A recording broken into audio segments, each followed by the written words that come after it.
Kung ayaw ka, ayaw ka. Pero kung gusto ka, gusto ka.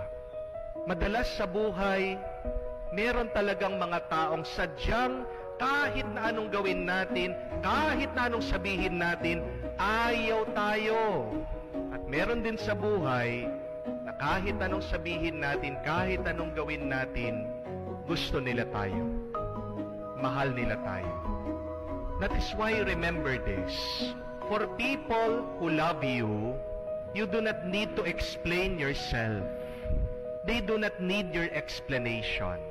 But for people who hate you, they do not care about your explanation. Di po ba? Pag gusto ka ng isang tao, kahit wag ka nang magpaliwanag. Pero pag ayaw ka ng isang tao, kahit na magpaliwanag ka, walang kwenta sa kanila.